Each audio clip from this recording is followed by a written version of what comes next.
Let's face it, something's not right. The golden promise that was once California is fading. The high cost of living, soaring housing costs, and a poor economic climate are driving people and businesses out of the state. We can do better. We have to. I'm Chen, and I grew up in an LA suburb. My parents immigrated from Taiwan, and like a lot of new Americans, they wanted the best for their family. It's what eventually brought them to California.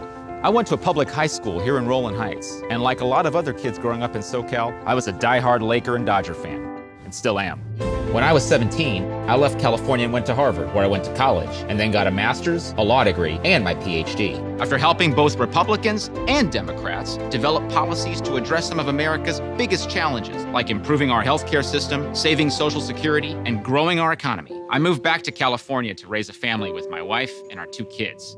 It's here where I've continued my work, teaching at Stanford, researching and advising on fiscal policies, helping to run my community hospital, and working with entrepreneurs to help them grow their businesses and create new jobs. Today, it breaks my heart to see the California I love failing to live up to its promise. That's why, with my family, I've decided to run for California State Controller. Why Controller? Well, the Controller is California's independent fiscal watchdog, the person who makes sure that taxpayer money, our money, is spent as we're told it will be. That's not happening now. In fact, the Controller can't even tell us where she sent over $300 billion in payments in 2018 alone. With my experience in policymaking and a strong belief in the values of fiscal responsibility, transparency, and independence, it's a job I know I can do well.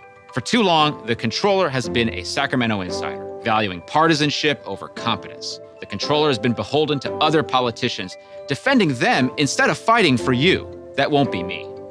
I'm not part of the one-party monopoly that has controlled Sacramento for too long. We're not going to change California by recycling the same old tired politicians from one job to another. Someone needs to watch out for you, the California taxpayer. We need new leadership that's not afraid to take on as much as $30 billion of fraud in our state unemployment insurance system. Russian mobsters and convicted murderers like Scott Peterson shouldn't be getting government payments while single moms in need go without. We need a check on the Sacramento politicians who spend first and ask questions later. I think the promise of California is still out there, but we're going to have to start fixing our problems soon for us to make sure that the California my kids see is as bright and promising as the one that led my parents to move here 35 years ago. Join me. Together, I know we can change California. Let's start today.